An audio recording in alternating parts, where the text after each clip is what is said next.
할렐루야. 현대를 우리가 오토메이션 시대라 그럽니다. 참으로 편리한 시대에 우리가 살고 있습니다.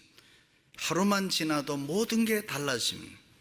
옛날 아니 불과 몇십 년 전만 해도 꿈같은 일들이 지금 우리 현실에 나타나고 우리를 얼마나 편하게 살게 하는지 모릅니다. 그런데 문제는 세상은 분명히 살기 좋아졌는데 우리의 마음은 어떻습니까? 우리의 마음은 더 강팍하고 완악해지지 않았습니까? 웃을 줄도 모르고 울 줄도 모르는 감정이 메말라가는 그런 사람이 되어가고 있지는 않습니까? 그래서 일찍이 바울은 육체적인 훈련과 영적인 훈련을 해야 한다고 강조했습니다. 육체적 훈련은 그 어떤 교과 과정보다가 더 중요하다. 사람이 1년 동안 걷지 않으면 그 다음에 못 걷는다고 하죠. 우리가 교통사고 나서 기부수 좀 해가지고 몇 달만 있어도 그 다음에 못 쓰는 거예요. 계속 훈련해야 되는. 쓰지 않으면 다 약해지는. 조금만 부딪혀도 그냥 부러지는 거예요. 왜요? 힘이 없기 때문에. 우리의 육체만 그런 거 아닙니다. 영혼도 그렇고 심령도 그렇고. 심령이 약해지면 조그마한 일에도 쉽게 사람이 분노합니다. 상처를 받습니다.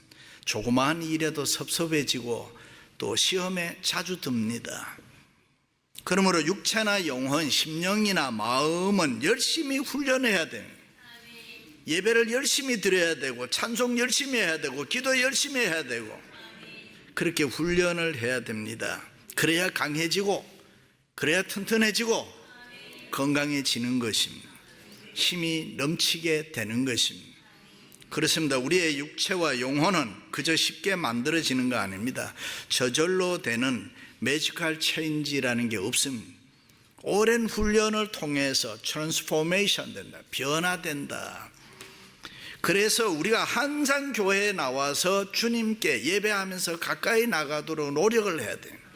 성령의 기름 부음으로 은혜를 체험해야 됩니다. 하나님의 말씀을 들음으로 은혜를 받고 새로운 결심 속에 변화되고 내 자신이 성숙돼 나가야 되는 것입니다. 이전 것은 지나갔으니 보라 새 것이 되었도다. 할렐루야. 그렇습니다. 예수님을 믿는 우리들은 하나님의 자녀들입니다. 그러므로 세상과 구별된 모습으로 살아야 합니다.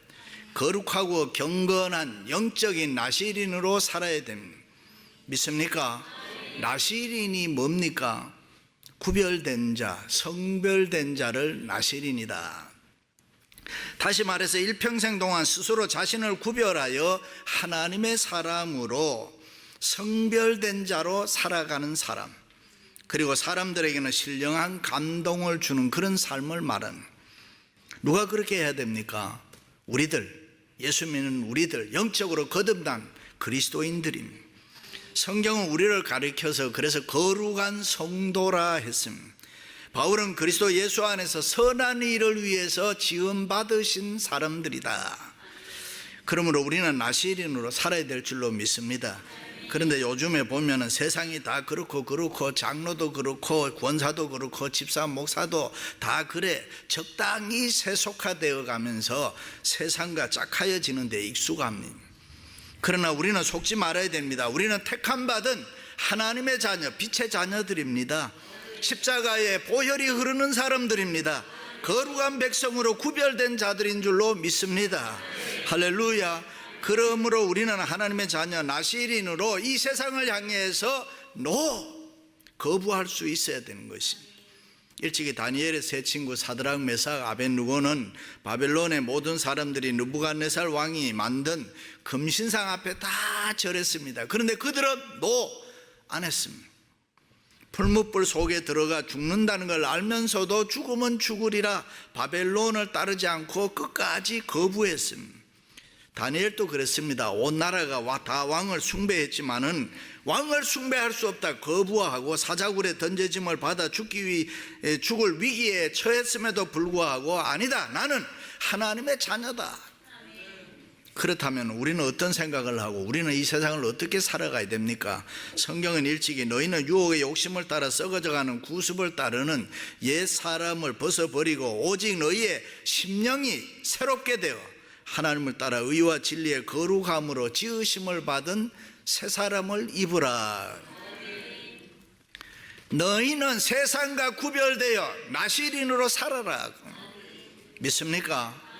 그럼 우리가 어떻게 살아야 나시린으로 살아가겠습니까? 첫째는 취하지 말아야 합니다. 포도주와 독주를 멀리하며, 쉬운 말로 하면 술 취하지 마라 그런 말이고, 마약에 취하지 말라는 말이고, 또 세상 유혹에, 이 세상에 좋은 것에 너무 빠지지 말아라.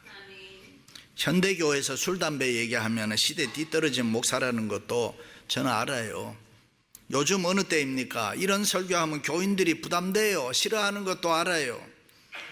이민교회에 2세 3세들 우리들 와인 한두 잔 안 마시는 사람들이 누가 있어요? 그래도 됐어, 오케이, 들어봐요. 원리는 있어야 되니까.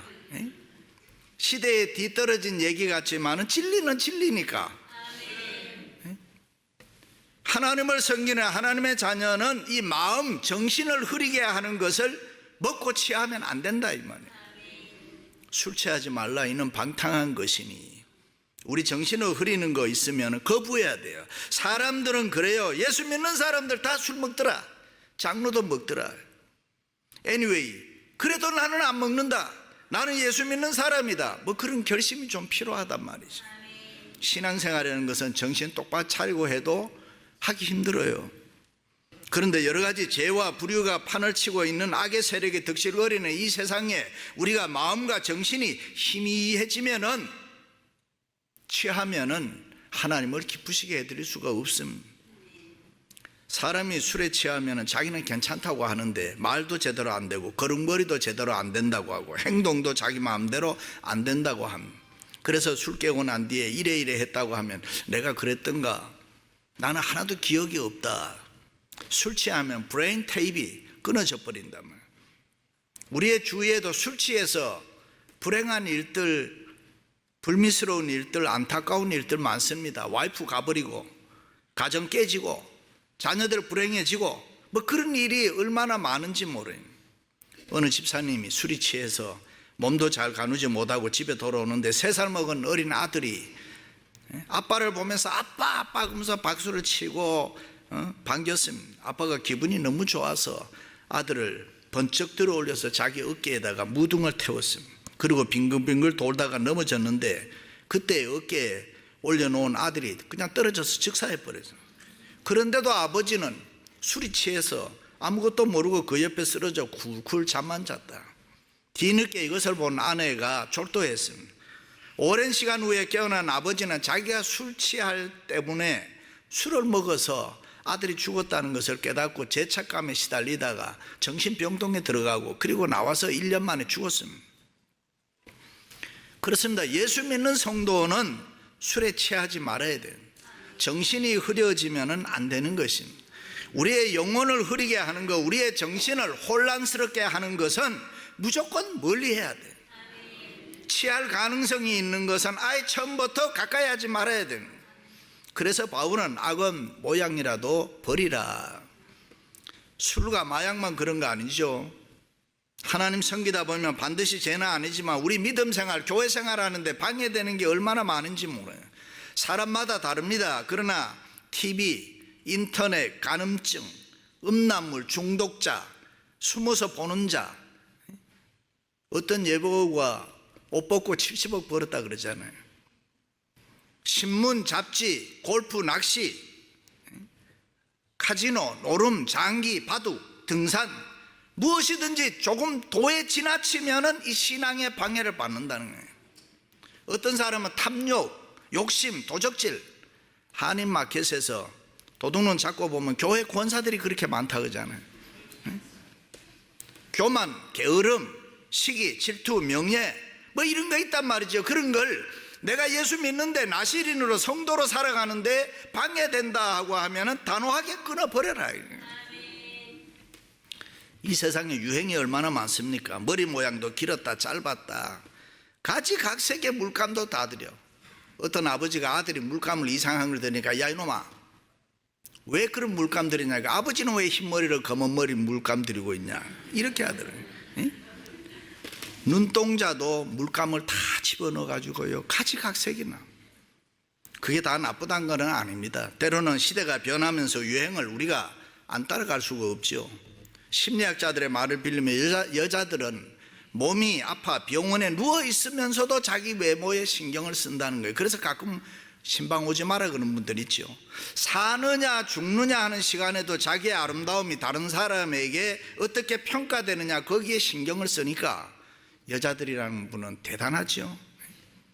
어떤 목사님이 예고 없이 어느 집사님 댁에 신방을 갔더니 문을 딱 여는데 집사님 얼굴이 전혀 딴 얼굴이더라는 거야. 눈썹이 하나도 없더라는 거야. 하나님이 우리 만드실 때 머리카락은 잘 자르게 만들었지만 눈썹은 혈관이 별로 없어서 잘 자라지 않도록 만들었는데 그 잘 자라지 않는 그 눈썹을 여자들은 아예 다 밀어버려요. 예뻐지려고. 저도 미국에 오래 살다 보니까 많이 변했어요. 별로 그런데 민감하지도 않는데 시대가 변하면서 우리는 알고 모르는 사이 조금씩 변합니다. 처음에 배꼽티 입었을 때 끔찍했습니다. 그런데 요즘 가끔 보면은 배꼽이 살짝 보이는 게 이뻐요. 아줌마들도 가끔 흉내를 내는데 그래도 볼만해요. 제가 이쁜 얘기하면 사람들 눈빛이 달라지. 근데 어떻게 하면 예뻐지느냐 비법 하나 가르쳐 줄게요. 설교보다 이런 얘기를 더 좋아하더라 사람들이. 어떻게 하느냐 하면은 아무리 피곤해도 들어와서 하루를 정리하잖아요. 좋은 일, 기쁜 일, 뭐 슬픈 일, 안 좋은 일 다 평가하는데 늘 기쁘고 좋았던 거, 즐거웠던 걸 생각하고 감사하면서 자면은 얼굴이 예뻐진다 이러네. 그 예수 믿는 사람들은 기본적으로 예뻐질 수밖에 없는 거지. 할렐루야. anyway, 유행 따라 사는 거 좋습니다. 하고 싶은 거 하는 거 좋습니다. 그러나 꼭 잊지 말아야 될 것은 세상에 우리가 너무 취하면 안 된다. 우리 정신이 흐려지면 안 된다. 우리는 언제나 예수 믿는 나시린들이다. 아미시 제세럽하지 우리나라 말하면요. 개통에 기독교인들이 모여 사는 이 오하이오 주난 필라델피아에 가면 아미시 동네가 있어요. 17세기 이후에 탄압을 받아서 스위스, 독일 등 유럽에서 이민 온 자들이 지금도 그들은 영어를 안 쓰고 독일어를 써요. 그들은 현대 문명을 거부해요. 전기불, 자동차 다 거부하고 마차 타고 다녀요. 맨발로 농사 짓고 삽니다. 옷도 아주 단순한 거 있습니다. anyway, 그들의 사상이 다 옳은 것은 아니지만은 21세기에도 그렇게 사는 사람이 있다는 것, 예수 믿는 우리들에게 도전이 되는 거 아닙니까? 그렇습니다. 예수 믿는 성도는 외면보다가 내면이 중요함. 그냥 이 세상 따라가다 보면은 생명력이 없어져요. 그래서 성도는 외모에 너무 신경 쓰지 말아야 돼요. 우리가 다른 사람에게 보이는 외모보다 하나님께 보이는 중심, 내 마음을 바로 세워나가야 되는 게 중요하다. 보이는 이 세상보다 보이지 않는 하나님의 나라를 소망하며 경건하며 거룩하게 나시린으로 살아갈 수 있기를 바랍니다. 이 세상은 권력, 명예, 돈, 재물, 지식, 건강 이런 거 있으면 자랑해요. 그런 것이 있으면 또 출세했다고 해요. 그러나 우리가 알아야 되는 것은 사람의 눈에는 그런 게 대단하게 보일지 몰라도 우리가 믿는 하나님의 눈에는 아무것도 아니다. 하나님의 눈에 값지게 보이는 것은 우리가 얼마나 이 세상을 살아갈 때에 경건하고 거룩한 나시린으로 올바르게 살아가고 있는가. 믿으시면 아멘. 우리는 나시린으로 부패하고 타락한 이 세상을 향하여 단호하게 책망하며 거부할 수 있어야 됩니다. 그렇습니다. 영적 나시린으로 하나님을 바로 섬기는데 방해되는 것이 있으면 거부하고 멀리해야 됩니다. 취하지 말고 끊어버려야 되는 것이고 오직 성령 충만해서 하나님의 기쁘신 뜻을 쫓으며 성별된 나시린으로 살아가시기를 주님의 이름으로 축원합니다. 할렐루야. 두 번째는 삭도를 대지 말아야 합니다. 삭도를 도무지 그 머리에 대지 말 것이라. 일찍이 바울은 이런 말을 했습니다. 각 남자의 머리는 그리스도요 여자의 머리는 남자요 그리스도의 머리는 하나님이시라.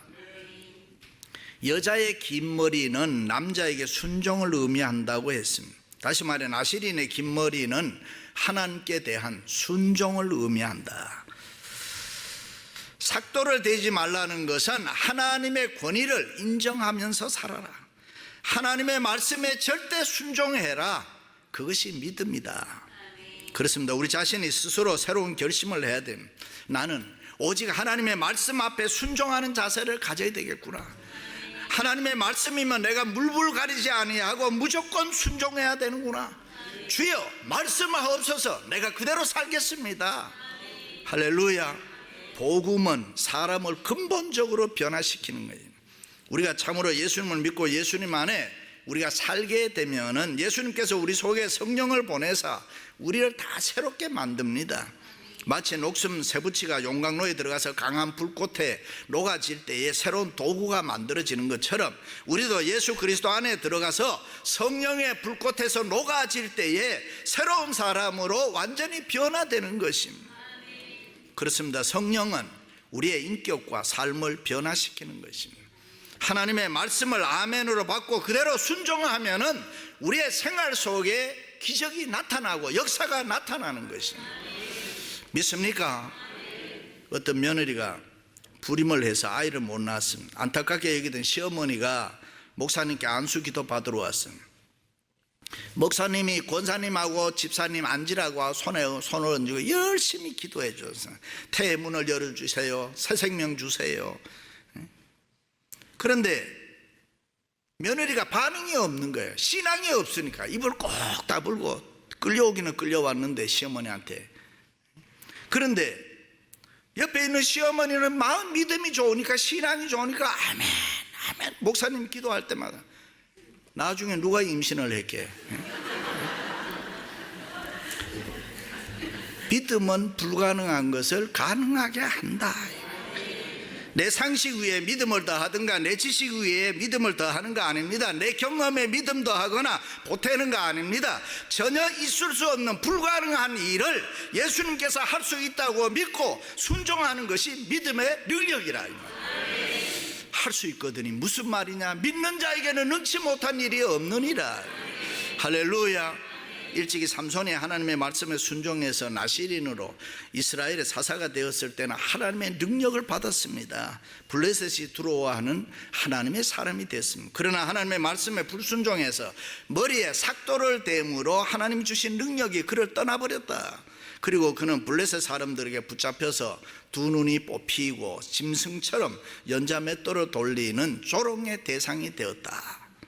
사무엘의 어머니 한나도 만군의 여호와여, 만일 주의 여종의 고통을 돌아보시고 아들을 주시면 내가 그의 평생에 그를 여호와께 드리고 삭도를 그 머리에 대지 아니하겠나이다 기도했습니다. 그리고 저절떼자마자 즉시 하나님께 바쳤고, 사무엘은 하나님의 권위 밑에서 자기가 순종하며 살아갈 때에 이스라엘의 위대한 제사장이 되고 이스라엘 건국의 창건자가 되는 것입니다. 그렇습니다. 우리가 세상 살아갈 때 하나님의 말씀에 삭도되면 안 되는 것입니다. 하나님의 말씀은 정확무한 권위인 것입니다. 그러므로 우리는 하나님의 말씀에 절대 순종하며 살아야 됩니다. 자동차를 새로 사면은 그 차에 매뉴얼 안내서가 있습니다. 거기에 보면 자동차에 대한 안내가 다 자세한 내용이 있어요. 그런데 그 매뉴얼을 누가 만들었느냐? 자동차를 설계하고 만든 사람이 만들었습니다.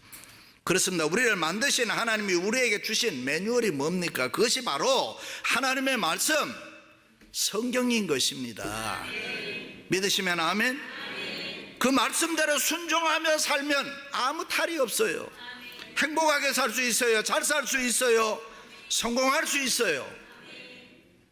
그러므로 우리는 하나님의 말씀에 삭도되면 안 되는 것입니다. 사도 요한도 얘기했습니다. 만일 누구든지 이 책의 말씀을 제하여 버리면 이 책에 기록된 생명나무와 거룩한 성에 참여함을 제하여 버리리라. 내 뜻에 맞든지 안 맞든지, 내게 이해가 되든지 안 되든지, 그저 하나님의 말씀은 아멘으로 받고 순종할 수 있기를 바랍니다. 성수주일 삭도되지 마세요. 11조 삭도되지 마세요. 교회 봉사 삭도되지 말고 나시린으로 열심히 섬기시기를 주님의 이름으로 축원합니다. 할렐루야. 마지막으로는 시체를 가까이 하지 말아야 합니다. 자기 몸을 구별하여 여호와께 드리는 날 동안은 시체를 가까이 하지 말 것이요. 나시린은 하나님 뜻대로 살겠다고 서원을 한 후에는 부모가 죽어도 식구가 죽어도 그 시체를 가까이 하지 말아야 된다. 왜냐하면 죽음의 원인이 죄로 말미암기 때문에, 그러므로 자신을 거룩하게 살기로 작정한 나시린은 자신의 성결성을 지키기 위해서 죽은 시체를 가까이 하지 말아라. 그렇습니다. 예수님 피값으로 구원받은 성도는 하나님의 자녀로 성별되었기 때문에 죄 많은 이 세상에 살고 있지만 죄악된 세상에 속한 자는 아니다. 그렇기 때문에 죄를 멀리하면서 살아야 된다. 예수 믿는 척 티내며 살라는 거 아니죠. 폼 잡고 살아라는 거 아닙니다. 진실되이 내가 이 세상에서 죄를 거부하고 하나님의 뜻을 쫓으면서 말씀대로 살자. 나 자신에게 부끄럽지 않는 그리스도인이 되리라. 하나님 기뻐하시는 거룩한 산제사로 나를 드려야지. 여기 거룩하다는 말은 성별되다, 구별되다, 깨끗하다는 뜻입니다. 구약의 이스라엘 백성들은 제사 드릴 때 사용한 제물이 깨끗하고 흠없는 짐승들이어야 됐습니다. 따라서 신약시대에 사는 성도들은 거룩한 자신의 마음을 하나님 앞에 드리는 예배로 바뀌었습니다. 그러므로 깨끗하고 정결한 심령 나시린으로 우리는 늘 하나님께 드려야 됩니다. 그것이 영적 예배다. 영적 예배는 자아가 죽어야 되는 것이, 십자가 밑에 두 손 들고 우리가 넙죽 엎드려야 되는 것이고, 그럴 때 하나님이 기뻐하시는 영적 예배가 된다. 여기 와서 나 잘났다고 목 들면 안 되는. 그리고 몸을 산 제사로 드리라는 말은, 몸이라는 말은 단순히 우리 바디만이 아니라 우리의 삶 전체를 하나님 앞에 드려라. 과거 유대인들은 짐승을 잡아서 제물로 바치는 것을 예물로 생각했는데, 그러다 보니까 예배 드리는 자와 바쳐지는 제물이 분리가 됐습니다. 다시 말해 예배와 생활이 분리되니까 자연히 형식적인 예배가 되는 거예요. 그래서 주님께서는 죽은 짐승을 바치는 제물의 예배가 아니라 예배하는 자는 영과 진리로 할지니라. 할렐루야. 그렇습니다. 성도에게는 하나님이 기뻐하시는 결단이 있어야 돼요. 내가 하나님의 말씀대로 살아야지. 신앙의 고백입니다. 우리의 신앙 고백이 하나님께는 봉헌이 되는 거지. 아, 그렇구나, 내가 이렇게 살아야지. 그럼 그게 봉헌이 되는 거예요. 사람들에게는 예수를 믿는 증거가 되는 것이고, 나 자신에게는 신앙의 지조요, 그것이 은혜요, 축복입니다. 여호수아는 나와 내 집은 오직 여호와 하나님만을 섬기겠노라. 그러므로 세상이 우리를 유혹해도 넘어지지 말아야 되고, 이 세상에 제약이 좋다고 그냥 흉내내면 안 되는 것이고, 언제나 깨어있어 성령 충만한 나시린으로 살아야 됩니다. 할렐루야. 사랑하는 성도 여러분, 우리는 예수님의 피값으로 산 하나님의 거룩한 자녀들입니다. 성결된 생활로 하나님께 영광을 돌리고 사람들에게 칭찬받는 이 나시린으로 살아갈 수 있기를 주님의 이름으로 축원합니다.